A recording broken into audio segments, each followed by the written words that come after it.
মধ্যপ্রাচ্য ইস্যুতে আলোচনা করতে আমাদের সঙ্গে যোগ দিচ্ছেন রাজশাহী বিশ্ববিদ্যালয়ের আন্তর্জাতিক সম্পর্ক বিভাগের সাবেক সভাপতি আব্দুল্লাল মামুন। আপনাকে স্বাগত।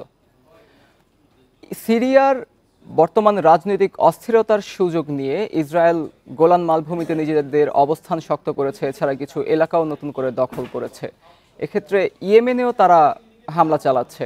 ইসরায়েলের এই বেপরোয়া আচরণ মধ্যপ্রাচ্যের সার্বিক পরিস্থিতিতে কোনো নেতিবাচক প্রভাব ফেলবে কিনা, কি মনে করছেন আপনি? ধন্যবাদ আপনাকে।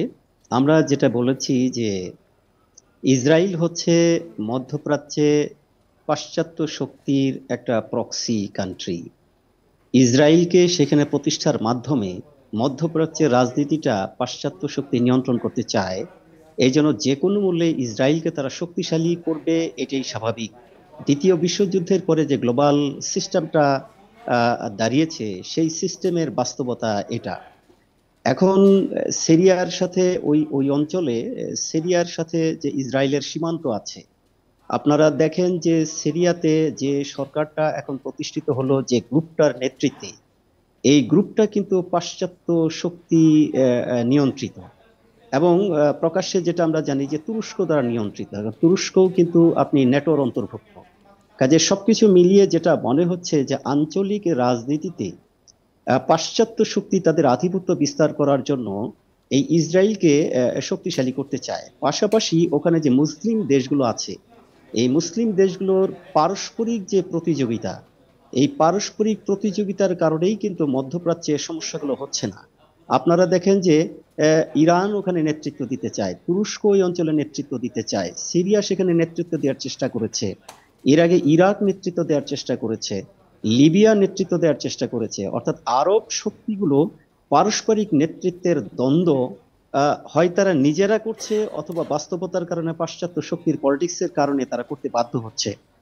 এই বাস্তবতায় নেতিবাচক দিক তো অবশ্যই আছে। আপনারা দেখেন যে গাজায় যে ইসরায়েলি আগ্রাসন, এই মাত্র 14 মাসে সেখানে প্রায় 45,000-এর মতো নিরীহ নারী পুরুষ সেখানে নিহত হয়েছে, এবং সমস্যার কিন্তু সমাধান হয়নি। এবং আমরা যদিও শুনছি যে সেখানে একটা সিজ ফায়ার হবে, কিন্তু এই সিজ ফায়ারটা হয়তো যুদ্ধটাকে বন্ধ করবে, কিন্তু ওখানে যে মুসলিম শক্তি, তারা কিন্তু ধ্বংস হয়ে গেল। আজকে দেখেন গাজা ধ্বংসস্তূপে পরিণত হয়েছে। এবং সিরিয়া যদিও দীর্ঘদিনের একটা একনায়কতান্ত্রিক শাসন ব্যবস্থার পতন ঘটেছে, কিন্তু এর জনাব মাধ্যমে আব্দুল্লাল মামুন, আপনি বলছিলেন যে তুরস্ক মধ্যপ্রাচ্যের একমাত্র দেশ যে ন্যাটোভুক্ত। এখন তুরস্ক এবং ইসরায়েলের মধ্যে সিরিয়ার অবস্থান নিয়ে এক ধরনের দ্বন্দ্ব দেখা দিচ্ছে, যে তারা মুখোমুখি হয়ে যাচ্ছে। কারণ হচ্ছে, বলা হচ্ছে যে এইচটিএস তুরস্কের সরাসরি মদতপুষ্ট, আর এই অন্যদিকে ইসরায়েল হামলা চালাচ্ছে, তাদের অবস্থান জোরদার করতেছে। সেক্ষেত্রে মধ্যপ্রাচ্যের অন্যান্য শক্তিধর দেশগুলোর পাশাপাশি তুরস্কের প্রতিক্রিয়াটা কেমন হতে পারে এই বিষয়ে?